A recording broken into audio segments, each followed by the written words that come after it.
Okay, അപ്പോൾ എല്ലാവർക്കും ഒരിക്കൽ കൂടി ഇൻസ്പയർ ടെക്നിക്കൽ PSCയിലേക്ക് സ്വാഗതം. നമ്മൾ ഇന്ന് ഒരു പുതിയ കോഴ്സ് സ്റ്റാർട്ട് ചെയ്യാണ്, junior instructor welder. Okay, junior instructor welder എന്ന് പറയുന്ന ഒരു പുതിയ കോഴ്സിലേക്ക് നമ്മൾ ഇന്ന് കിടക്കുകയാണ്. Okay, JI. ഓക്കെ, നമുക്ക് എല്ലാവർക്കും അറിയാം JI എന്ന് പറയുന്ന കോഴ്സ്. ജൂനിയർ ഇൻസ്ട്രക്ടർ എന്ന് പറയുന്നത് നോർമലി ITIയിലെ ഇൻസ്ട്രക്ടേഴ്സ് ആണ് അല്ലേ? ITIയിലെ ഇൻസ്ട്രക്ടേഴ്സ് ആണ്.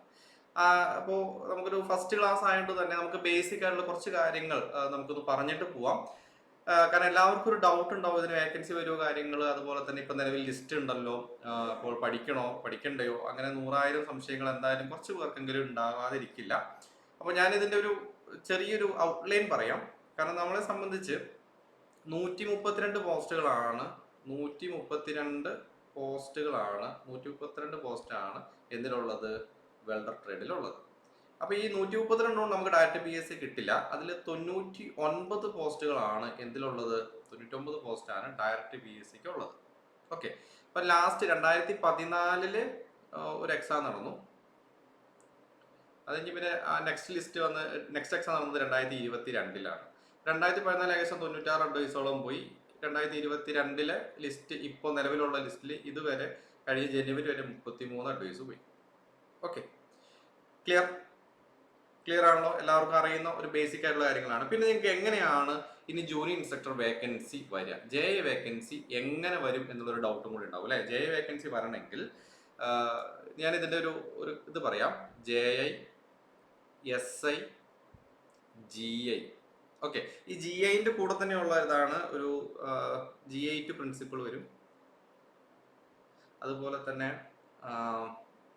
TO എന്ന് പറയുന്നൊരു പോസ്റ്റ് ഉണ്ട്, IT എന്ന് പറയുന്ന ഒരു പോസ്റ്റ് ഉണ്ട്. Okay, clear? ഇപ്പോൾ TO എന്ന് പറഞ്ഞാൽ ട്രെയിനിങ് ഓഫീസറാണ്, ട്രെയിനിങ് ഓഫീസർ. IT എന്ന് പറയുന്നത് inspection of training. Okay, inspection of training. Clear?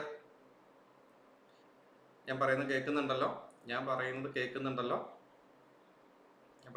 അല്ലെ?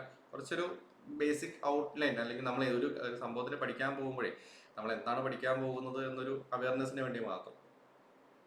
ഓക്കെ, അപ്പോൾ ഇപ്പോൾ നോക്കാം, junior instructor, senior instructor, group instructor, TO, IT.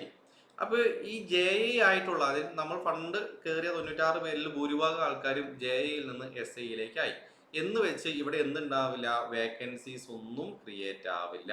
Okay, അപ്പം നമുക്ക് ഈ ജൂനിയർ ഇൻസ്ട്രക്ടറും സീനിയർ ഇൻസ്ട്രക്ടറും എക്സ്പീരിയൻസ് ബേസ് ചെയ്തിട്ട് നമ്മുടെ ഡിസിഗ്നേഷനിൽ വരുന്ന പേരിൽ വരുന്ന ഒരു നെയിം ചേഞ്ച് മാത്രമേ ഉള്ളൂ. പക്ഷെ റോൾ ചേഞ്ച് വരണമെങ്കിൽ, നമുക്കൊരു ഇൻസ്ട്രക്ടർ പോസ്റ്റ് പുതിയതായിട്ട് വരണമെങ്കിൽ എന്ത് വരണം, SIയിൽ നിന്ന് GIയിലേക്ക് പ്രൊമോഷൻ വരണം. ഓക്കെ, അപ്പൊ GIയിൽ നിന്ന് ആരെങ്കിലും TOയിലേക്കോ ITയിലേക്കോ പ്രിൻസിപ്പൽ ഗ്രേഡുകളിലേക്കോ പോകുമ്പോഴാണ് GIയിൽ വേക്കൻസി വരിക. അങ്ങനെ GIയിൽ വേക്കൻസി വരുമ്പോൾ എന്താവും, ഇപ്പോഴത്തെ സീനിയർ ഇൻസ്ട്രക്ടർമാരുടെ ഗ്രേഡേഷൻ ലിസ്റ്റിൽ നിന്ന് എങ്ങോട്ടേക്ക് പോസ്റ്റ് ചെയ്യും, GIയിലേക്ക് പോസ്റ്റ് ചെയ്യും. ക്ലിയർ? ഓക്കെ, ഇപ്പൊ ഇവിടുത്തെ ഒരു പ്രോബബിലിറ്റി എന്ന് പറയുന്നത് 2014 ആ ലിസ്റ്റ് വന്ന് നമുക്ക് നമ്മുടെ ഒരു ലിസ്റ്റിന്റെ കാലാവധി എന്ന് പറയുന്നത് ഒരു 90% 2027 തൊട്ടായിരിക്കും. ഓക്കെ, കാരണം 2026 സ്റ്റാർട്ടിങ്ങിലോ അല്ലെങ്കിൽ ഈ വർഷം ലാസ്റ്റോ എക്സാം നടന്നു കഴിഞ്ഞാൽ ഒരു വർഷം നമുക്ക് എന്തായാലും പ്രോസസ് ടൈം ഉണ്ടാവും. അങ്ങനെ പ്രോസസ് ടൈം തുടങ്ങി കഴിഞ്ഞാൽ 2027 നമ്മൾ ഒരു ഇപ്പോഴത്തെ ഒരു രീതിയിൽ പോവുകയാണെങ്കിൽ 2027 ലിസ്റ്റ് സ്റ്റാർട്ട് ചെയ്ത് കഴിഞ്ഞാൽ 2027, 2028, 2029 കാലഘട്ടത്തിൽ എന്തുണ്ടാവും, ഈ ലിസ്റ്റ് ഉണ്ടാവും. ഈ സമയത്ത് ഈ പറയുന്ന ആൾക്കാരിൽ ഭൂരിഭാഗം ആൾക്കാരും, കാരണം നമുക്ക് ആ ഒരു ടൈമിൽ സീനിയർ ഇൻസ്ട്രക്ടറുമായ ആൾക്കാരിൽ കുറേ പേരെങ്കിലും എന്താവും, ഗ്രൂപ്പ് GIയിലേക്ക് പ്രൊമോഷൻ ആവാനുള്ള സാധ്യതയുണ്ട്. കാരണം അത് കഴിഞ്ഞിട്ടാണ് ബാക്കി ഒരുപാട് ജൂനിയർ ഇൻസ്ട്രക്ടർമാർ എക്സാം നടന്നിട്ടുള്ളത്. അപ്പോൾ ഫസ്റ്റ് നടന്ന ഒരു എക്സാം എന്ന രീതിയിൽ ഇവിടെയാണ് പ്രൊമോഷൻ ഒരു പ്രോബബിലിറ്റി കൂടുതലുള്ളത്. ഓക്കെ, അത് തന്നെയാണ് ഈ എക്സാമിന്റെ ഹൈലൈറ്റ് എന്ന് പറയുന്നത്.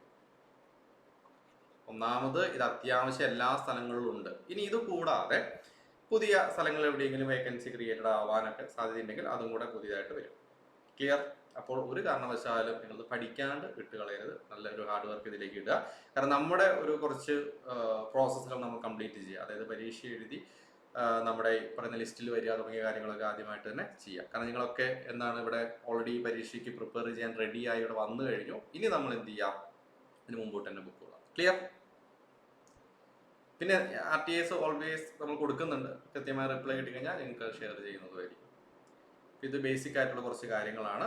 ഓക്കെ ആണെന്ന് വിശ്വസിക്കുന്നു. ഓക്കെ ആണെങ്കിൽ നിങ്ങളുടെ റിപ്ലൈ അനിവാര്യമാണ്. You can use raise a hand.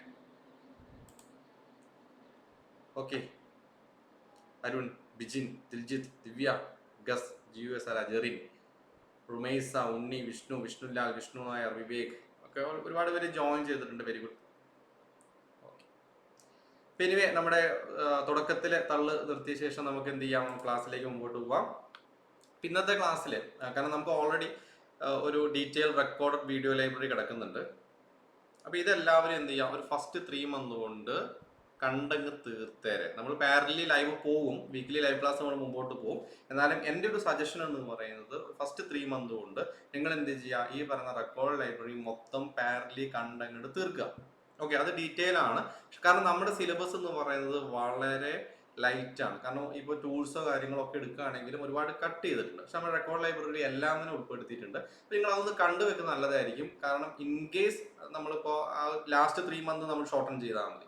കാരണം എന്തെങ്കിലും ഒരു ജൂനിയർ ഇൻസ്ട്രക്ടർ ആയതുകൊണ്ട് ഇനി വൈഡായിട്ട് തന്നെ ഇട്ടേക്കാമെന്ന് വിചാരിച്ചാൽ നമുക്കപ്പോൾ ബുദ്ധിമുട്ട് വരും. നമുക്കപ്പോൾ റിവിഷൻ ചെയ്യാൻ പറ്റണം. അതുകൊണ്ടാണ് ഞാൻ ഫസ്റ്റ് 3 മന്ത് കൊണ്ട് എന്ത് ചെയ്യുക, റെക്കോർഡ് വീഡിയോ ലൈബ്രറി പൂർണ്ണമായിട്ട് കണ്ടു തീർക്കുക.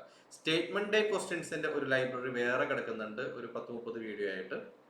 അപ്പോൾ മാക്സിമം നമ്മുടെ സിലബസ് ബേസ്ഡ് ചെയ്തിട്ടുള്ള maximum probable statement day questions നമ്മൾ അതിൽ ആഡ് ഓൺ ചെയ്തിട്ടുണ്ട്. അതും നിങ്ങൾ പാരലി കണ്ടു തീർക്കുക. ഓക്കെ, നിർബന്ധമായിട്ടും നിമി ടെക്സ്റ്റ് ബുക്ക് PDF പ്രിന്റ് എടുക്കുക. ഇത്രയും കാര്യങ്ങൾ സ്റ്റാർട്ടിങ്ങിലേ ചെയ്തു വെക്കുക. ഓക്കെ, അപ്പോൾ ഇപ്പോൾ നമ്മൾ ലൈവ് സെക്ഷനിലെ കൺസെപ്റ്റ് ക്ലിയർ ആയിട്ട് ഡിസ്കസ് ചെയ്യും, ക്വസ്റ്റ്യൻ പേപ്പർ ഡിസ്കസ് ചെയ്യും, മോക്ക് ടെസ്റ്റുകൾ കണ്ടക്ട് ചെയ്യും. ഓക്കെ, അതായത് ഓരോ ക്ലാസ്സിനെ ബേസ് ചെയ്തിട്ടായിരിക്കും നമ്മൾ എന്ത് ചെയ്യുക, മോക്ക് ടെസ്റ്റുകൾ വെക്കുക. അതായത് ഇപ്പോൾ സെക്ഷൻ 1 ഇപ്പോൾ നമ്മൾ ഇന്ന് സ്റ്റീൽ റൂളും പഞ്ചും കാര്യങ്ങളൊക്കെ എടുത്തെങ്കിൽ ഈ ക്ലാസ്സിനെ ബേസ് ചെയ്തിട്ടുള്ള മോക്ക് ടെസ്റ്റ് ആയിരിക്കും നിങ്ങൾക്ക് പ്രൊവൈഡ് ചെയ്യുക. കാരണം ആ ഒരു ക്ലാസ് മോക്ക് ടെസ്റ്റ് തമ്മിൽ കണക്ട് ചെയ്യാൻ കുറച്ചും കൂടി ഒരു ഈസിനെസ്സിന് വേണ്ടിയിട്ടാണ്, അല്ലെങ്കിൽ ഒരു പ്രോപ്പർ റിവിഷൻ കിട്ടാൻ വേണ്ടിയിട്ടാണ് നമ്മൾ അങ്ങനെ ഒരു മെത്തേഡ് പുതിയതായിട്ട് തുടങ്ങുന്നത്. കാരണം ഇത്ര നാൾ നമ്മൾ അങ്ങനെ ചെയ്തിട്ടുണ്ടായിരുന്നില്ല. ഇതൊരു ഫസ്റ്റ് ടൈം അറ്റംപ്റ്റ് ആണ്. ക്ലാസ് ബേസ്ഡ് മോക്ക് ടെസ്റ്റുകൾ മാക്സിമം ആഡ് ഓൺ ചെയ്യാന്നുള്ളത്. കാരണം നമ്മൾ എന്ത് വെറൈറ്റി പുതിയത് കൊണ്ടുവരാം എന്നാണല്ലോ ചിന്തിക്കുന്നത്. Okay okay done. അപ്പോൾ അത് അടുത്ത ക്ലാസ് വരുമ്പോഴേക്കും നിങ്ങൾ അറ്റൻഡ് ചെയ്താൽ അത്രയും നമുക്ക് എഫോർട്ട് കുറയ്ക്കാം, റിവിഷൻ കൂട്ടാം. ഓക്കെ ഓക്കെ അപ്പോൾ എനിവേ ക്ലാസ് സ്റ്റാർട്ട് ചെയ്യാം. അപ്പോൾ ഇന്നത്തെ ക്ലാസ്സിൽ സ്റ്റീൽ റൂള് 3 ടോപ്പിക്ക് എടുക്കുന്നുള്ളൂ. ഒന്ന് എല്ലാവർക്കും അറിയുന്ന കാര്യങ്ങൾ തന്നെയാണ്. ഒന്ന് സ്റ്റീൽ റൂള്, 2 സ്ക്രൈബർ, മൂന്നാമത്തേത് പഞ്ചസ്. കാരണം ഫസ്റ്റത്തെ മോഡ്യൂളിൽ നിന്ന് 2 മാർക്ക് ക്വസ്റ്റ്യൻ ഉണ്ടാവുക. അത് ടൂൾസുമായി ബന്ധപ്പെട്ട കാര്യങ്ങളാണ്. എന്നാൽ നമുക്ക് ആ 2 മാർക്ക് കളയാനൊന്നും പറ്റില്ല. സോ നമുക്ക് ഫസ്റ്റ് ഓഫ് ഓൾ എന്താണ് സ്റ്റീൽ റൂൾ എന്നാണ് ആദ്യമേ മനസ്സിലാക്കേണ്ടത്. എന്താണ് സ്റ്റീൽ റൂൾ എന്ന് പറഞ്ഞു കഴിഞ്ഞാൽ എല്ലാവർക്കും അറിയുന്ന കാര്യമാണ് എന്താണ് സ്റ്റീൽ റൂൾ എന്ന് പറയുന്നത് അല്ലേ. സ്റ്റീൽ റൂൾ എന്ന് പറയുന്നത് ഒരു പ്രിസിഷൻ മെഷറിംഗ് ടൂൾ ആണ് അല്ലേ. ഒരു മെക്കാനിക്കൽ വർക്ക്ഷോപ്പിൽ നമ്മൾ യൂസ് ചെയ്യുന്ന ഒരു പ്രൈമറി ആസ്പെക്ട്സിൽ യൂസ് ചെയ്യുന്ന ഒരു മെഷറിംഗ് ടൂളാണ് സ്റ്റീൽ റൂൾ എന്ന് പറയുന്നത്. ഇതിന് മെയ്ഡ് ചെയ്യുന്ന മെറ്റീരിയലാണ് നമ്മൾ രണ്ടാമത് അറിഞ്ഞിരിക്കേണ്ടത്. ഇത് മെയ്ഡ് ചെയ്യുന്ന മെറ്റീരിയൽ എന്ന് പറയുന്നത് സ്പ്രിംഗ് സ്റ്റീൽ കൊണ്ടോ അല്ലെങ്കിൽ സ്റ്റെയിൻലെസ് സ്റ്റീൽ കൊണ്ടോ നമുക്ക് എന്ത് ചെയ്യാം, ഇത് മാനുഫാക്ചർ ചെയ്യാം. ക്ലിയർ ആണല്ലോ. കൂടുതലായിട്ടും ലീനിയർ ഡിസ്റ്റൻസ് മെഷർ ചെയ്യാൻ വേണ്ടി നമ്മൾ യൂസ് ചെയ്യുന്നു. അതായത് ലെങ്ത്, വിഡ്ത്ത്, ഡെപ്ത് തുടങ്ങിയ കാര്യങ്ങൾ, ഒരു കമ്പോണന്റിന്റെ ലീനിയർ ഡിസ്റ്റൻസസ് മെഷർ ചെയ്യാനാണ് നമ്മൾ നോർമലി എന്ത് യൂസ് ചെയ്യുന്നത്, സ്റ്റീൽ റൂൾ യൂസ് ചെയ്യുന്നത്. ഓക്കെ, ഇനി നമുക്ക് അറിയേണ്ടത് PSC പോയിന്റ് ഓഫ് വ്യൂവിൽ എന്തൊക്കെ ചോദിക്കാം. ഒന്ന് മെറ്റീരിയൽ ചോദിക്കാം, സ്പ്രിംഗ് സ്റ്റീൽ അല്ലെങ്കിൽ സ്റ്റെയിൻലെസ് സ്റ്റീൽ. ക്ലിയർ ആണല്ലോ, സ്പ്രിംഗ് സ്റ്റീൽ അല്ലെങ്കിൽ സ്റ്റെയിൻലെസ് സ്റ്റീൽ. ഇനി ഇതിന്റെ ഒരു ഫിനിഷ് എന്ന് പറയുന്നത് സാറ്റിൻ ഫിനിഷ് അല്ലെങ്കിൽ സാറ്റിൻ ക്രോം ഫിനിഷ് എന്ന് പറയാം. കാരണം അതിന്റെ ഒരു റിഫ്ലക്ഷനോ അല്ലെങ്കിൽ ഗ്ലെയറോ ഒക്കെ പ്രിവെന്റ് ചെയ്യാൻ വേണ്ടിയിട്ടാണ് നമ്മൾ സാറ്റിൻ ക്രോം ഫിനിഷ് കൊടുക്കുന്നത്. Satin Chrome finish. അവൈലബിൾ ലെങ്ത്തുകൾ ഏതൊക്കെയാണ്, സ്റ്റാൻഡേർഡ് ലെങ്ത്തുകൾ 150 mm സ്റ്റീൽ റൂൾ ഉണ്ട്, 300 mm ഉണ്ട്, 500 ഉണ്ട്, 600 ഉണ്ട്, 1000 ഉണ്ട്. ഓർത്തിരിക്കുക, 150, 300, 500, പിന്നെ ഏതാ പറഞ്ഞേ, 600, 1000. ഓക്കെ, സ്റ്റീൽ റൂളിനെ കുറിച്ച് ബേസിക് ആയിട്ട് അറിഞ്ഞിട്ട് കാര്യങ്ങളാണ്. നെക്സ്റ്റ് നമുക്ക് അറിഞ്ഞിരിക്കേണ്ടതാണ് എത്രയാണ് ഇതിന്റെ ആക്യുറസി അല്ലെങ്കിൽ ലീസ്റ്റ് കൊണ്ട്. അതായത് ഇത് വെച്ച് അളക്കാൻ പറ്റുന്ന ഏറ്റവും ചെറിയ അളവ് എത്രയാണ്, ദാറ്റ് ഈസ് 0.5 mm അല്ലെങ്കിൽ 1/64 ഇഞ്ച്. ഓക്കെ, ഇമ്പീരിയൽ സ്റ്റാൻഡിൽ മെട്രിക്കലും 0.5 ഇമ്പീരിയലിൽ 1/64 ഇഞ്ചുമാണ്. ഓർത്തിരിക്കുക, ക്ലിയർ ആയിട്ട് തന്നെ ഓർത്തിരിക്കുക. പിന്നെ നമുക്ക് അറിയേണ്ടത് ഇതിന്റെ ഗ്രാജുവേഷൻ ടൈപ്സ് ഏതൊക്കെയുണ്ട്. മെട്രിക് ഗ്രാജുവേഷൻ ഉണ്ട്, ഇംഗ്ലീഷ് ഗ്രാജുവേഷനും ഉണ്ട്. ഓക്കെ, മെട്രിക് ഗ്രാജുവേഷൻ എന്ന് പറയുന്നത് മാർക്ക് മില്ലിമീറ്റർ, അതായത് mm. ഇംഗ്ലീഷ് ഗ്രാജുവേഷൻ എന്ന് പറയുന്നത് അല്ലെങ്കിൽ ഇഞ്ചസിൽ മാർക്ക് ചെയ്യാം, അതായത് 1/8 ഇഞ്ച് 1/16 ഇഞ്ച് കാര്യങ്ങളൊക്കെ നമുക്ക് ഡിവൈഡ് ചെയ്ത് വെക്കും. 1/8 1/16 1/32 അല്ലെങ്കിൽ 1/64 ആ ഒരു കാറ്റഗറിയിലായിരിക്കും നമ്മൾ എന്ത് ചെയ്യുക, ഇതിനെ ഡിവൈഡ് ചെയ്ത് പോവുക. ക്ലിയർ? ഓക്കെ, പിന്നെ ചില സ്റ്റീൽ റൂളിലൊക്കെയാണ് ഡ്യുവൽ സ്കെയിൽസ് വരുന്നത്, അതായത് ഈ മെട്രിക്കും ഇംഗ്ലീഷും കമ്പൈൻ ചെയ്ത് വരുന്ന സ്കെയിലുകളും വരുന്നുണ്ട്. പിന്നെ നമുക്ക് അറിയേണ്ട കാര്യങ്ങളാണ് എങ്ങനെയാണ് ഒരു സ്റ്റീൽ റൂൾ കറക്റ്റായിട്ട് റീഡ് ചെയ്യേണ്ടത്. കാരണം ഏറ്റവും കൂടുതൽ ഒരു എക്സാം പോയിന്റ് ഓഫ് വ്യൂവിൽ വരുന്ന സമയത്ത്, അല്ലെങ്കിൽ കേരള PSC എക്സാമിന് സ്റ്റീൽ റൂളിനെ കുറിച്ച് ചോദിക്കുന്ന സമയത്ത് ഇങ്ങനെയുള്ള കുറച്ച് കാര്യങ്ങൾ കഴിഞ്ഞാൽ പിന്നെ ചോദിക്കുന്നത് ഇതാണ്: how to read a steel rule correctly. എങ്ങനെ നോക്കണം നമ്മൾ നേരെ നോക്കണം അല്ലെ, നമ്മൾ നേരെ നോക്കണം. Always view the rule vertically അല്ലെങ്കിൽ പെർപെൻഡിക്കുലർ ആയിട്ട് നോക്കണം. എന്തിനു വേണ്ടിയാണ്? നമ്മളിങ്ങനെ ചെരിഞ്ഞൊക്കെ നോക്കിക്കഴിഞ്ഞാൽ പാരലാക്സ് എറർ വരും, അതായത് കൃത്യമായിട്ട് നമുക്കത് റീഡ് ചെയ്യാൻ പറ്റില്ല. ഓക്കെ, അതായത് റീഡ് ഫ്രം ആൻ ആംഗിൾ എന്ന് പറയുന്ന ഒരു കൺസെപ്റ്റ് ആണെങ്കിൽ പാരലാക്സ് എറർ വരും. കാരണം എന്താണ്, ഒരു ഇൻകറക്റ്റ് ആയിട്ടുള്ള മെഷർമെന്റ് ആയിരിക്കും നമുക്ക് അപ്പിയർ ചെയ്യാം. ഓക്കെ, അപ്പൊ നമ്മുടെ ഐ എന്ന് പറയുന്നത് കൃത്യമായിട്ട് പെർപെൻഡിക്കുലർ ആയിട്ട് അലൈൻ ചെയ്തിട്ടുണ്ടാവണം. എന്തിനു വേണ്ടിയിട്ടാണ്? To avoid മിസ്റീഡിങ്.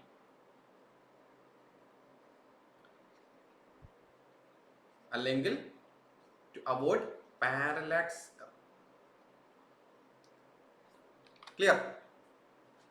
ക്ലിയർ ആണല്ലോ? ഇതാണ് ബേസിക്കലി സ്റ്റീൽ റൂളിനെ കുറിച്ച് അറിയേണ്ടത്.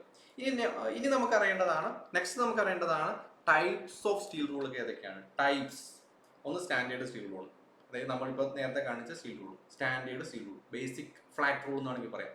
ജനറൽ വർഷവും മെഷർമെന്റ് നമുക്ക് യൂസ് ചെയ്യാം. നെക്സ്റ്റ് വരുന്നതാണ് narrow steel rule.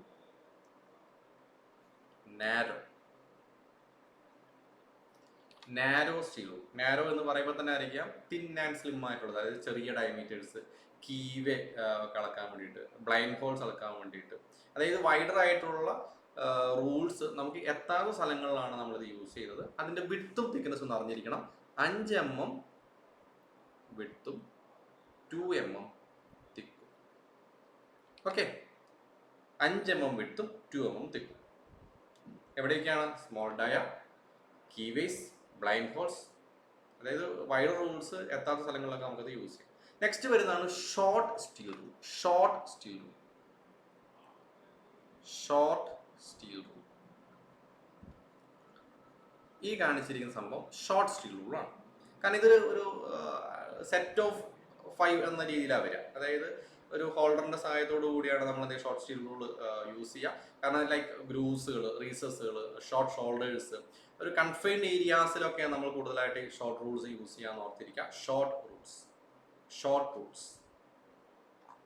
Okay, clear? Short rules okay ആണല്ലോ. പിന്നെ ഈ ഷോർട്ട് റൂൾസിനെ കുറിച്ച് അറിഞ്ഞിരിക്കേണ്ടത്, ഇവിടെ കണ്ടോ, ഇവിടത്തെ ഈ സൈഡിൽ എപ്പോഴും ഈ 32 ഡിവിഷൻ ഉണ്ടാവും. 1/32 ഡിവിഷൻ മാർക്ക് ചെയ്തിട്ടുണ്ടാവും. 1/32 ഡിവിഷൻ മാർക്ക് ചെയ്തിട്ടുണ്ട്. പിന്നെ അവൈലബിൾ ആയിട്ടുള്ളത് 1/4 ഇഞ്ച്, 3/8 ഇഞ്ച്, 1/2 ഇഞ്ച്, 3/4 ഇഞ്ചിന്റെ ഒക്കെ അത് അവൈലബിൾ ആണ്. പക്ഷെ ഇത് ഓർത്തിരിക്കേണ്ടത്, ഇതിന്റെ ഓപ്പോസിറ്റ് സൈഡിൽ എന്ത് മാർക്ക് ചെയ്തിട്ടുണ്ടാവും? 1/32ന്റെ ഗ്രാജുവേഷൻ ആയിരിക്കും ഉണ്ടാവുക. 1/32ന്റെ ഗ്രാജുവേഷൻസ് ആയിരിക്കും ഉണ്ടാവുക. ഓക്കെ, എല്ലാത്തിലും ഉണ്ടാവുന്നത് 1/32ന്റെ ഗ്രാജുവേഷൻസ് ആയിരിക്കും. ക്ലിയർ ആണല്ലോ? ക്ലിയർ ആണെങ്കിൽ you can raise your hand. കാരണം സ്റ്റീൽ റൂൾ ആണ് എന്ന് പറഞ്ഞിട്ട് കാര്യമില്ല, ക്വസ്റ്റ്യൻ കയറി വരും. ഓക്കെ, കാരണം പ്രാക്ടിക്കൽ ആപ്ലിക്കേഷൻ വൈസ് ക്വസ്റ്റ്യൻസ് വേണമെങ്കിൽ അവിടെ നിന്ന് കയറി വരാം. കാരണം എവിടെ യൂസ് ചെയ്യുന്നു. ഇപ്പൊ സ്റ്റാൻഡേർഡ് സ്റ്റീൽ റൂൾ യൂസ് ചെയ്യുന്നത് ജനറൽ വർഷോ മെഷർമെന്റിനാണ്. നാരോ സ്റ്റീൽ റൂൾ യൂസ് ചെയ്യുന്നത് small dia, keyways and blind ഹോൾസിനാണ്. ഷോർട്ട് സ്റ്റീൽ റൂൾ യൂസ് ചെയ്യുന്നത് useful in confined areas like grooves, recesses and short shoulders ആണ്. Okay, steel rule with holder ആണ് വരുന്നത്. കാരണം 5 standard length, 1/4 inch, 3/8 inch, 1/2 inch, 3/4 inch and always 1 inch. Okay, പിന്നെ 1/32ന്റെ graduations ആയിരിക്കും ഇവിടെ മാർക്ക് ചെയ്തിട്ടുണ്ടാവുക. നെക്സ്റ്റ് വരുന്നതാണ് tapered steel rule. This is tapered steel rule. ഷോർട്ടിന്റെ ലിസ്റ്റ് കൊണ്ടൊന്നും പറഞ്ഞിട്ടൊരു സെപ്പറേറ്റ് പറയുന്നില്ലല്ലോ. ഗ്രാജുവേഷൻസ് 1/32 ആകുമ്പോൾ പിന്നെ അത് തന്നെ ആയിരിക്കണം. ഇനി വേറെ എന്തെങ്കിലും വരുന്നുണ്ടോ എന്ന് നോക്കാം കേട്ടോ. ടെക്സ്റ്റ് ബുക്കിൽ അങ്ങനെ എടുത്ത് പറഞ്ഞിട്ട് കാണുന്നില്ല. പറയാത്ത കാര്യങ്ങൾ ഉണ്ടെങ്കിൽ, കാരണം 1/32 മാത്രമാണ് അവിടെ മാർക്ക് ചെയ്തിട്ടുണ്ടാവുക, ഇഞ്ചസിൽ മാത്രമല്ലേ ഉള്ളൂ. ഓക്കെ, നെക്സ്റ്റ് വരുന്നതാണ് tapered steel rule. Tapered steel rule എവിടെ യൂസ് ചെയ്യും? ടാപ്പേർഡ് സ്റ്റീൽ റൂൾ എവിടെ യൂസ് ചെയ്യും? ഇൻസൈഡ് നാരോ സ്ലോട്ട്സ് അല്ലേ? ഇൻസൈഡ് നാരോ സ്ലോട്ട്സ്, റീസസസ് തുടങ്ങിയ സ്ഥലങ്ങളിൽ നമുക്ക് ടാപ്പേർഡ് സ്റ്റീൽ റൂൾ യൂസ് ചെയ്യാം. ഓക്കെ, അപ്പോൾ നോർമലി ഇത് ഇവിടെ കണ്ടോ, ഇവിടുന്ന് ഇങ്ങനെ ഈ 2 ഇഞ്ചിന്റെ സ്ഥലത്ത് നിന്ന് ഇങ്ങനെ ടാപ്പ് ചെയ്ത് ഇങ്ങനെ വരികയാണ് ചെയ്യുക. Okay, clear?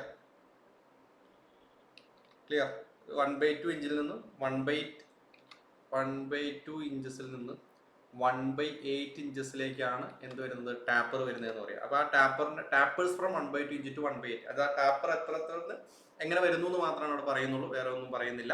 ഓർത്തിരിക്കുക, ടാപ്പേർഡ് സ്റ്റീൽ. Okay, clear? അപ്പോൾ നമുക്ക് ക്ലാസിഫിക്കേഷൻ എന്ന് പറയുന്നത് ടൈപ്സ് ഓഫ് സ്റ്റീൽ റൂൾ വളരെ ഇമ്പോർട്ടൻ്റ് ആണ്. ഒന്ന് സ്റ്റാൻഡേർഡ് സ്റ്റീൽ റൂൾ ഉണ്ട്, നാരോ സ്റ്റീൽ റൂൾ ഉണ്ട്, ഷോർട്ട് സ്റ്റീൽ റൂൾ ഉണ്ട്, പിന്നെ വരുന്നത് സ്റ്റീൽ റൂൾ വിത്ത് ഹോൾഡർ, അത് അതിൻ്റെ കൂടെ തന്നെ വരുന്നതാണ് ടാപ്പേർഡ് സ്റ്റീൽ റൂൾ ഉണ്ട്. ഇത്രയും കാര്യങ്ങളാണ് അതിൽ കൃത്യമായി അറിഞ്ഞിരിക്കേണ്ടത്. പ്രിക്വേഷൻസ് നെക്സ്റ്റ് വരുന്നതാണ് പ്രിക്വേഷൻസ് എന്ന് പറയുന്നത്. പ്രിക്വേഷൻസ് യൂസിങ് സ്റ്റീൽ റൂൾ എന്തൊക്കെ പ്രിക്വേഷൻസ് എടുക്കണം? ഒന്ന് എന്ന് പറയുന്നത് റീഡ് വെർട്ടിക്കലി അല്ലേ? കാരണം നമുക്ക് first of all first precaution എന്ന് പറയുന്നത് തന്നെ എന്തായിരിക്കണം? നമുക്ക് നിർബന്ധമായിട്ട് ഇത് കൃത്യമായിട്ട് കാണാൻ പറ്റണം. പ്രിക്വേഷൻ വൈ ഇറ്റ്സ് ഇമ്പോർട്ടൻറ്റ്, ഇതാണ് നമുക്ക് അറിഞ്ഞിരിക്കുന്നത് അല്ലേ? റീഡ് വെർട്ടിക്കലി എന്ന് പറയുമ്പോൾ എന്തുകൊണ്ട് അങ്ങനെ പറയുന്നു? To avoid parallax error, keep it clean എന്ന് വേണമെങ്കിൽ പറയാം അല്ലേ? എന്തിനായിരിക്കും? ഇനാക്യുറേറ്റ് റീഡിംഗ് അവോയ്ഡ് ചെയ്യാൻ വേണ്ടിയിട്ട്. പിന്നെ നമുക്ക് ഒരു തിൻ ഓയിൽ ഫിലിം ഇതിന് മുകളിൽ കോട്ട് ചെയ്യണമെന്ന് പറയുന്നുണ്ട്. എന്തിനു വേണ്ടിയിട്ടായിരിക്കും? To avoid rust. കട്ടിംഗ് ടൂൾസിന്റെ കൂടെ വെക്കരുതെന്ന് പറയുന്നത് എന്തിനു വേണ്ടിയിട്ടായിരിക്കും? എഡ്ജ് ഡാമേജ് ആവരുത്. ഓക്കെ, എഡ്ജസ് എല്ലാ ദിവസവും റെഗുലർലി ചെക്ക് ചെയ്യണമെന്ന് പറയുന്നുണ്ട്. എന്തിനു വേണ്ടിയിട്ടായിരിക്കും? ആക്യുറേറ്റ് മെഷർമെന്റ് നമുക്ക് കിട്ടണം. Okay, clear? അതുപോലെ എപ്പോഴും പിടിച്ചിങ്ങനെ ബെൻഡ് ചെയ്ത്, നമുക്ക് ഒരു ശീലമാണ് അതിൽ, എപ്പോഴും പിടിച്ചിട്ട് ഇങ്ങനെ ബെൻഡ് ചെയ്തുകൊണ്ടിരിക്കും, വെറുതെ ഡ്രോപ്പ് ചെയ്തുകൊണ്ടിരിക്കും. അത് അപ്പോൾ സംഭവിക്കുന്നത് എന്താ വെച്ചാൽ ഇതിന്റെ ഒരു സ്ട്രെയിറ്റ്നെസ് എന്ന് പറയുന്ന സംഭവം ഉണ്ടല്ലോ, അത് ലോസ് ആവും. അത് ലോസ് ആയി കഴിഞ്ഞാൽ ഓഫ് കോഴ്സ് ആക്യുറസി ലോസ് ആവും. ഓർത്തിരിക്കുക, ഒരു സിറ്റുവേഷൻ യൂസേഴ്സും കൂടെ മനസ്സിലാക്കി വെക്കുക. ഒന്ന് മെഷറിംഗ് ബ്ലൈൻഡ് ഹോൾ ഡെപ്ത് ഒന്ന് പറഞ്ഞേ. ബ്ലൈൻഡ് ഹോൾ ഡെപ്ത് ആണെങ്കിൽ എന്തായിരിക്കും ആൻസർ വരിക? ഞാൻ ഒരു 3 കണ്ടീഷൻസ് പറയാം, ആൻസർ ചെയ്യാൻ ശ്രമിക്കുക. ഒന്നാമത്തെ കണ്ടീഷൻ എന്ന് പറയുന്നത് ബ്ലൈൻഡ് ഹോൾ ഡെപ്ത് ആണ്. നിങ്ങൾ 1, 2, 3, 4 എന്ന് പറഞ്ഞിട്ട് തന്നെ ആൻസർ ചെയ്താണ്. ഒന്ന് ബ്ലൈൻഡ് ഹോൾ ഡെപ്ത് ആണ്. പിന്നെ ഒരു മില്ലിംഗ് ഗ്രൂവിന്റെ working inside of milling groove. Okay, പിന്നെ വരുന്നത് ഒരു നാരോ സ്ലോട്ട്,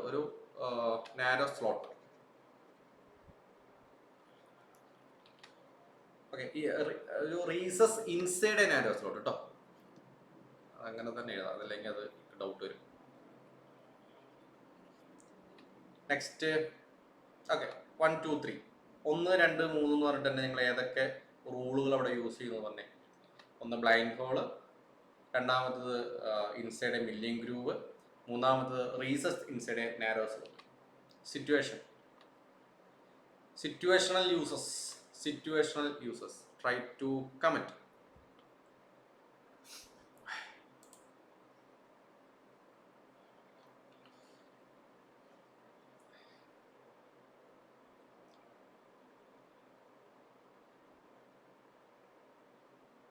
ആൻസർ ചെയ്തേ 1, 2, 3.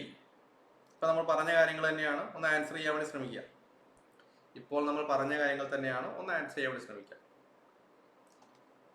ലൈവ് ക്ലാസിന്റെ പ്രത്യേകത എന്ന് പറയുന്നത് ഇന്ററാക്ട് ചെയ്യുക എന്നുള്ളതാണ്.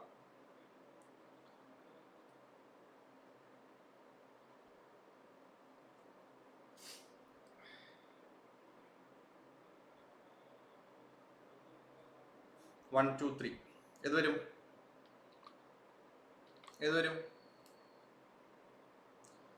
ഇപ്പൊ ബ്ലൈൻഡ് ഹോൾ എന്ന് പറഞ്ഞാൽ നാരോ സ്റ്റീൽ റൂൾ വരും അല്ലേ? മില്ലിംഗ് ഗ്രൂവിന് ഇൻസൈഡ് എന്ന് പറഞ്ഞാൽ ഷോർട്ട് സ്റ്റീൽ റൂൾ വരും. Measure recess inside narrow slot എന്ന് പറഞ്ഞാൽ ടാപ്പേർഡ് സ്റ്റീൽ റൂൾ വരും. അപ്പോൾ അത് കൃത്യമായിട്ട് തന്നെ ആൻസർ ചെയ്യുക. സിറ്റുവേഷൻ വൈസ് തന്നെ പഠിച്ചു വെക്കുക.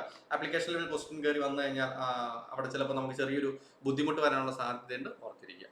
Okay, clear clear. ഓക്കെ, അപ്പോൾ ആ സിറ്റുവേഷണൽ യൂസസ് നിർബന്ധമായിട്ടും മനസ്സിലാക്കി വെക്കുക. ഒരു ക്വിക്ക് റീക്യാപ്പ് നമ്മൾ നോക്കുകയാണെങ്കിൽ, ഫസ്റ്റ് ഓഫ് ഓൾ പർപ്പസ് എന്ന് പറയുന്നത് ടു മെഷർ ലീനിയർ ഡിസ്റ്റൻസസ് ആണ്.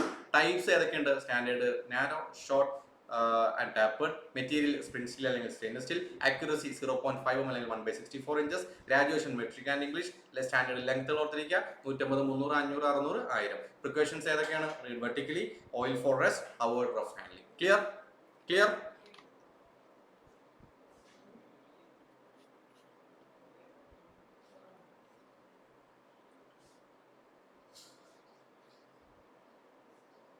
Okay, very good.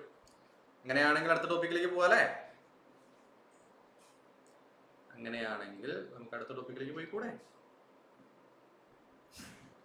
Okay, Vishnu, Diljith, Divya, Bijin ഒക്കെ അത്യാവശ്യം ആൾക്കാരുണ്ടെന്ന് കുഴപ്പമില്ല. Okay, next. അപ്പോൾ എല്ലാ ക്ലാസ്സിലും ഇതുപോലെ വരിക കേട്ടോ. നമ്മൾ ആഴ്ചയിൽ ഒരു ലൈവ് വെക്കുന്നുള്ളൂ. അപ്പോൾ മസ്റ്റായിട്ട് അറ്റൻഡ് ചെയ്യുക. കാരണം ഇതൊരു എന്താ പറയുക, ഒരു സ്ലോ ആൻഡ് സ്റ്റഡി അപ്രോച്ചേ പറ്റുള്ളൂ. ഓക്കെ, സ്ലോ ആൻഡ് സ്റ്റഡി ആയിട്ട്, ലൈക്ക് എ റാബിറ്റ് എന്ന് പറയില്ലേ, അങ്ങനെ മെല്ലെ മെല്ലെ. Not like a rabbit, like a turtle അല്ലേ? Okay okay. എനിവേ, അടുത്ത ടോപ്പിക് സ്ക്രൈബർ. എന്താണ് സ്ക്രൈബർ എന്ന് പറഞ്ഞാൽ? What is scriber?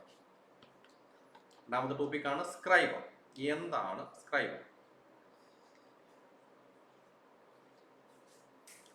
സ്ക്രൈബർ കാരണം സ്ക്രൈബർ എന്ന് പറയുന്ന ഒരു ഹാൻഡ് ടൂൾ ആണ്. എന്തിനു വേണ്ടി യൂസ് ചെയ്യുന്നു? To layout work. പക്ഷെ എവിടെയാണ് ലേഔട്ട് ചെയ്യുക? On metal surfaces. ക്ലിയർ. ഇപ്പൊ സ്ക്രൈബർ എന്ന് പറയുന്ന ഒരു ഹാൻഡ് ടൂൾ ആണ്. ഫോർ ലേഔട്ട് വർക്കിന് വേണ്ടി യൂസ് ചെയ്യുന്നു. എവിടെയാണ് ലേഔട്ട് ചെയ്യുക എന്ന് പറയുമ്പോഴാണ് പ്രത്യേകത. On metal surfaces. On metal surfaces. Clear. On metal surfaces. Layout വർക്കാണ്. On metal surfaces. അതാണ് സ്ക്രൈബർ എന്ന് പറഞ്ഞു കഴിഞ്ഞാൽ. പ്രത്യേകിച്ച് അവിടെ വലിയ ബുദ്ധിമുട്ടുകളൊന്നും തന്നെ വരാനില്ല. സ്ക്രൈബർ എന്താണ് എന്നൊരു ഡൗട്ട് ആർക്കും വേണ്ടി വരില്ല. പിന്നീട് നമുക്ക് അറിയേണ്ട കാര്യമാണ് ഇത് എന്തിൻകൊണ്ട് മേഡ് ചെയ്യും. എന്തിനെന്ന് ആദ്യം പഠിച്ചു. അത് കഴിഞ്ഞാൽ പിന്നെ എന്തുകൊണ്ട് ഹൈ കാർബൺ സ്റ്റീൽ അല്ലെങ്കിൽ ഓർത്തിരിക്കുക, ഹൈ കാർബൺ സ്റ്റീൽ കൊണ്ട് മാനുഫാക്ചർ ചെയ്യുന്നു. ഹൈ കാർബൺ സ്റ്റീൽ കൊണ്ട് മാനുഫാക്ചർ ചെയ്യുന്നു. ഇത് നിർബന്ധമായിട്ട് ഹാർഡൻ ചെയ്യണം. ഹാർഡൻ ചെയ്യുന്ന ഉദ്ദേശം എന്ന് പറയുന്നത് ഫോർ ഡ്യൂറബിലിറ്റി ആൻഡ് ഷാർപ്നെസ്സിനാണ്. ഓക്കെ, കാരണം ഇത് ലേഔട്ട് വർക്കിന് വേണ്ടി യൂസ് ചെയ്യുമ്പോൾ എന്തായാലും ഒരു മെറ്റൽ സർഫേസിൽ വെക്കുന്ന സമയത്ത് ഇത് ഒരു ഹാർഡൻഡ് മെറ്റീരിയൽ ആയിരിക്കണം. അതുകൊണ്ടാണ് ഹൈ കാർബൺ സ്റ്റീൽ യൂസ് ചെയ്യുന്നത്. ഹാർഡൻഡ് ആയിരിക്കണം. ഹാർഡൻ ചെയ്യുന്നതിന് ഉദ്ദേശം എന്ന് പറയുന്നത് ഫോർ ഡ്യൂറബിലിറ്റി ആണ്. അതുപോലെ ഇതിന്റെ പോയിന്റ് എന്ന് പറയുന്നത് ഷുഡ് ബി ഫ്രീക്വന്റ്ലി ഗ്രൗണ്ട്. കാരണം ആ ഒരു ഷാർപ്നെസ് എപ്പോഴും നമ്മൾ മെയിൻറ്റെയിൻ ചെയ്യണം, ക്ലിയർ ലൈൻ നമുക്ക് കിട്ടണമെങ്കിൽ. അപ്പോൾ അത് ഓർത്തിരിക്കുക. പിന്നെ നമുക്ക് അറിയേണ്ടത് ഇതിന്റെ പാർട്സുകളെ കുറിച്ചാണ്.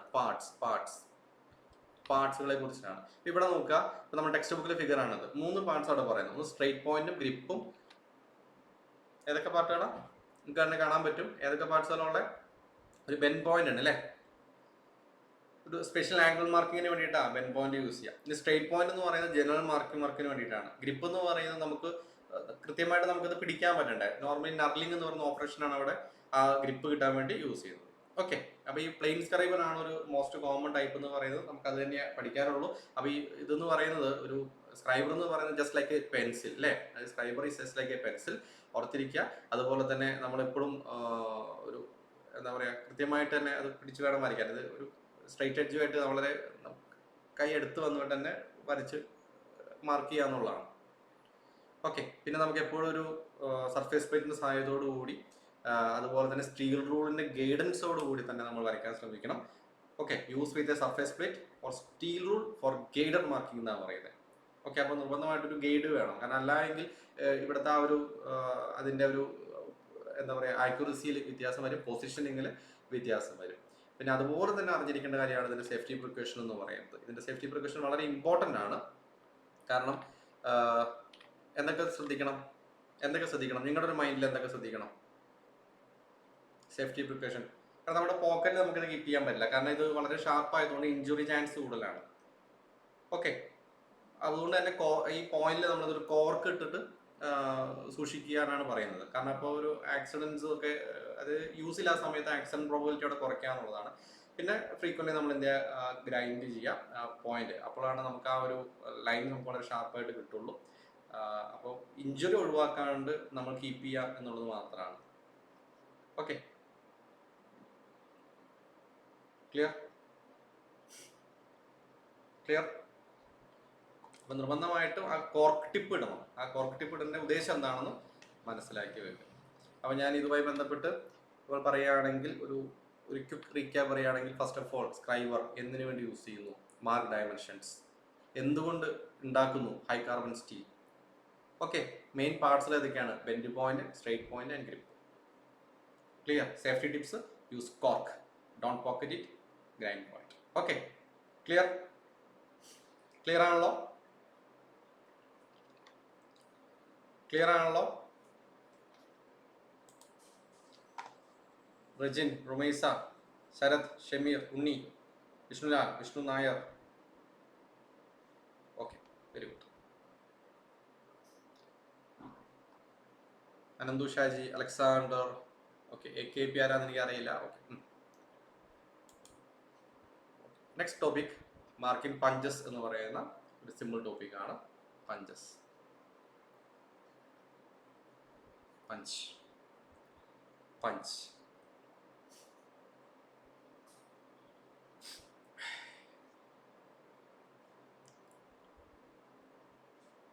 എന്തിനു വേണ്ടിയിട്ടായിരിക്കും പഞ്ചസ് യൂസ് ചെയ്യുക? ചെറിയൊരു ജലദോഷം സ്റ്റാർട്ട് ചെയ്യുന്നുണ്ട്, അതിൻ്റെ ബുദ്ധിമുട്ടുണ്ട് കേട്ടോ. പഞ്ച് പഞ്ച് മാർക്കിംഗ് പഞ്ച് എന്ന് പറയുന്നത് ഒരു പെർമനന്റ് ഡയമണ്ട് ഫീച്ചേഴ്സ് ഉണ്ടാക്കിയെടുക്കാൻ വേണ്ടി യൂസ് ചെയ്യണം അല്ലേ? കാരണം ലേഔട്ട് മാർക്കിങ്ങിന് നമ്മൾ സ്ക്രൈബർ പറയുന്നത് പറഞ്ഞാൽ സ്ക്രൈബ് ചെയ്യുന്നു. ഇതുപോലെ തന്നെ നമുക്കൊരു എന്താ പറയുക, ഒരു പെർമനന്റ് മാർക്കിംഗ്, ഒരു പെർമനന്റ് ഫ്യൂച്ചർ ഒരു ലേഔട്ട് മാർക്കിങ്ങിൻ്റെ ഇടയിൽ വേണമെന്ന് വിചാരിക്കാം. നമ്മൾ ആദ്യം വരച്ചു, ഈ വരച്ചതിന് മുകളിൽ നമുക്കൊരു പെർമനന്റ് ഇൻഡന്റ് വേണം. അതിനുവേണ്ടി നമ്മൾ യൂസ് ചെയ്യുന്ന ടൂളാണ് മാർക്കിംഗ് പഞ്ച്. Marking punch. അപ്പോൾ ഇത് മെയ്ഡ് ചെയ്യുന്ന മെറ്റീരിയൽ ഒന്നെങ്കിൽ ഹൈ കാർബൺ സ്റ്റീലോ, okay, mostly high carbon steel കൊണ്ട് മാനുഫാക്ചർ ചെയ്യുന്നു, ഹാർഡൻ ആൻഡ് ഗ്രൗണ്ട് ചെയ്തിരിക്കണം.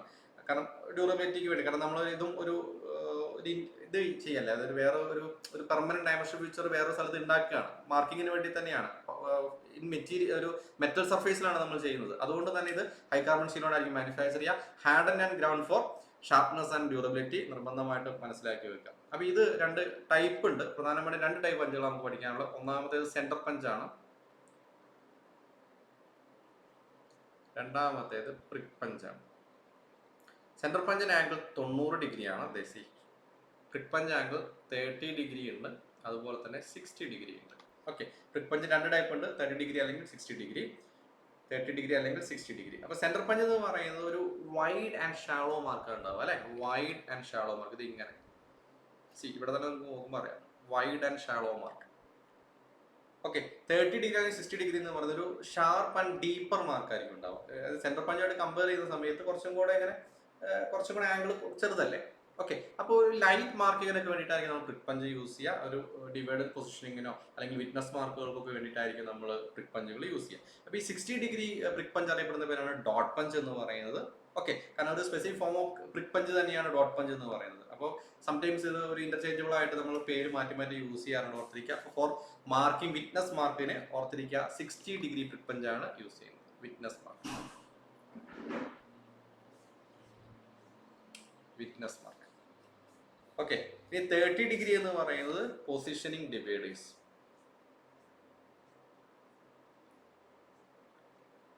Clear clear. അപ്പൊ പഞ്ചുകൾ 3 ടൈപ്പ് ഉണ്ട്. ഒന്ന് centre punch, prick punch. Prick punch 30 and 60 degree prick punch അറിയപ്പെടുന്ന പേര് ഡോട്ട് പഞ്ച് എന്നാണ്. അപ്പൊ അത് കൂടുതലായിട്ടും വിറ്റ്നസ് മാർക്കുകൾ മാർക്ക് ചെയ്യാൻ വേണ്ടിയിട്ടാണ് യൂസ് ചെയ്യുന്നത്, ഓർത്തിരിക്കുക. ഓക്കെ, ഇപ്പൊ centre punch, prick punch 90 degree, 30 degree, 60 degree. 60 degree for witness mark, 30 degree for divider point, 90 degree punch for to initiate drill, അല്ലെങ്കിൽ ടു ഇനിഷ്യേറ്റ് എന്ത് പറയാം, നമുക്ക് വേണമെങ്കിൽ ഒരു locate centre of a hole എന്ന രീതിയിൽ നമുക്കത് പറയാം. കാരണം ആ ഡ്രില്ല് കൃത്യമായിട്ട് സീറ്റ് ചെയ്യുന്നത് ഈ 90 ഡിഗ്രി സെന്റർ പഞ്ച് മാർക്കിലായിരിക്കും. Clear clear. സി ഇവിടെ നോക്കുക, ഇതാണ് നമ്മുടെ സെന്റർ പഞ്ച് മാർക്ക് എന്ന് പറയുന്നത്. ഇത് ഇനി ഇവിടെ നമ്മൾ മാർക്ക് ചെയ്യുകയാണെങ്കിൽ, ഇവിടെ മാർക്ക് ചെയ്യുന്നതിനെയാണ് നമ്മൾ എന്ത് പറയുന്നത്, വിറ്റ്നസ് മാർക്ക് എന്ന് കൊടുക്കുക. വിറ്റ്നസ് മാർക്കുകൾ എന്ന് കൊടുക്കുക. ഇപ്പോൾ സെൻറ്റർ പഞ്ച് എന്ന് പറയുന്നത് ഒരു good seating point of drilling ആണ് കൊടുക്കുന്നത്. പ്രിക് പഞ്ച് എന്ന് പറയുന്നത് ഞാൻ ഓൾറെഡി പറഞ്ഞു, ഒന്ന് 30 ഡിഗ്രി 60 ഡിഗ്രി ആപ്ലിക്കേഷൻ നിർബന്ധമായിട്ടും മാറി മാറി തന്നെ പഠിക്കും. ക്ലിയർ ആണല്ലോ? വലിയ ഡിഫിക്കൽറ്റി ഒന്നുമില്ല. അപ്പോൾ centre punch, prick punch, dot punch, ഈ 3 ടോപ്പിക്കാണ് നമ്മളിപ്പോൾ കവർ ചെയ്തത്. മെറ്റീരിയൽ ഹൈ കാർബൺ സ്റ്റീൽ തന്നെയാണ്. സെൻറ്റർ പഞ്ച് ആംഗിൾ 90 ഡിഗ്രിയാണ്. പ്രിക് പഞ്ചിന്റെ മാർക്ക് 30 and 60 ആണ്. Centre punch locating centre of holes. Prick punch light mark for dividers. Dot punch witness mark. Clear. അതുപോലെ തന്നെ നിർബന്ധമായിട്ട് വിറ്റ്നസ് മാർക്കുകളുടെ സ്പേസിങ് പ്രോപ്പർലി നമ്മൾ എന്താ കറക്റ്റ് ചെയ്തിരിക്കണം. അടുപ്പിച്ച് വെക്കരുത്. ഓക്കെ, അപ്പോൾ ഇത്രയും കാര്യങ്ങളാണ് നമുക്ക് ഇന്ന് പഠിക്കാനുണ്ടായിരുന്നത്. ഇപ്പോൾ ഫസ്റ്റ് ക്ലാസ് ആയതുകൊണ്ട് തന്നെ ഞാൻ അധികം ടോപ്പിക്ക് കവറപ്പ് ചെയ്തിട്ടില്ല. ബേസിക് ആയിട്ട് നമുക്കൊന്ന് ഇനിഷ്യേറ്റ് ചെയ്ത് തുടങ്ങാം എന്ന് മാത്രമേ വിചാരിച്ചിട്ടുള്ളൂ. നെക്സ്റ്റ് ക്ലാസ്സോടുകൂടി നമുക്ക് ഫസ്റ്റ് മോഡ്യൂൾ കംപ്ലീറ്റ് ആവും. പിന്നെ നമുക്കിങ്ങനെ ഇതിൻ്റെ ഇടയിലൊരു മോക്ക് ടെസ്റ്റ് നടത്തും. മോക്ക് ടെസ്റ്റ് എല്ലാവരും അറ്റൻഡ് ചെയ്യുക. ഓക്കെ, മോക്ക് ടെസ്റ്റ് നമ്മുടെ ആപ്പ് ത്രൂ തന്നെ നിങ്ങൾക്ക് അറ്റൻഡ് ചെയ്യാം. അപ്പോൾ ഇതിൻ്റെ കൂടെ റെക്കോർഡ് വീഡിയോ ലൈബ്രറി നിങ്ങൾ പാരലി കണ്ട് തീർത്തോളൂ കേട്ടോ. അതിൽ മുമ്പ് നമ്മുടെ അസൈൻമെൻറ്റ് ബുക്കിലുള്ള എല്ലാ ക്വസ്റ്റ്യൻസും നമ്മൾ ചെയ്തിട്ടുണ്ട്. പ്രീവിയസ് ക്വസ്റ്റ്യനൊക്കെ നമ്മൾ ചെയ്തിട്ടുണ്ട്. അതുപോലെ തന്നെ സ്റ്റേറ്റ്മെൻറ്റ് ടൈപ്പ് ക്വസ്റ്റ്യൻസ് നമ്മൾ ഓൾറെഡി ചെയ്തിട്ടുണ്ട്. അപ്പോൾ അതൊക്കെ നിങ്ങൾ പാരലി കാണാം. പുതിയ ക്വസ്റ്റ്യൻസും പുതിയ കാര്യങ്ങളും പുതിയ പോയിന്റ് കുറച്ചും കൂടി ഈസി ടിപ്സ് ആൻഡ് ട്രിക്സ് ഒക്കെ ആയിട്ട് നമ്മൾ മുമ്പോട്ട് പിന്നെയും വന്നുകൊണ്ടുവരിക്കും. ഓക്കെ, നിങ്ങളോടത് കാണാൻ പറയുന്നത് വേറെ ഒന്നിനുമല്ല, ഞങ്ങൾക്ക് ഇതിൻ്റെ കൂടെ പോയണമെങ്കിൽ അങ്ങനെ പോയാൽ മതി. ബട്ട് ഞാനത് പറയാൻ കാര്യം, അങ്ങനെയാണെങ്കിൽ നിങ്ങൾ ലൈവ് കാണുന്ന സമയത്ത് മോർ റിലാക്സ്ഡ് ആയിരിക്കും. നമ്മുടെ ഉദ്ദേശം എന്ന് പറയുന്നത് ഇത് ഫസ്റ്റത്തെ റാങ്കുകളിൽ എത്തുക എന്നുള്ളതാണ്. അപ്പോൾ എത്രത്തോളം നിങ്ങൾ എഫോർട്ട് ഇടുന്നോ അത്രയും നല്ലത്. Okay,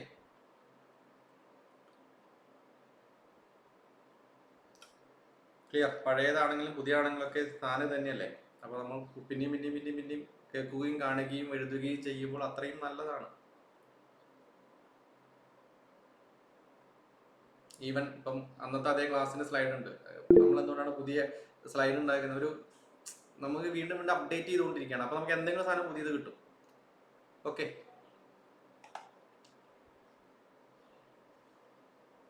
clear.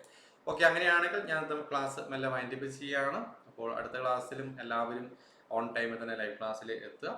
അപ്പോൾ ലൈവിൽ എല്ലാവരും ഉണ്ടെങ്കിൽ ഒരു സുഖകരമായിട്ട് മുമ്പോട്ട് പോകാൻ പറ്റും. അപ്പോൾ അടുത്ത ക്ലാസ്സിൽ കാണാം. വരേക്കും. തൽക്കാലം ബൈ, ടേക്ക് കെയർ. ഓക്കെ, വേറെ ഒന്നുമില്ലല്ലോ? ഓക്കെ അല്ലേ?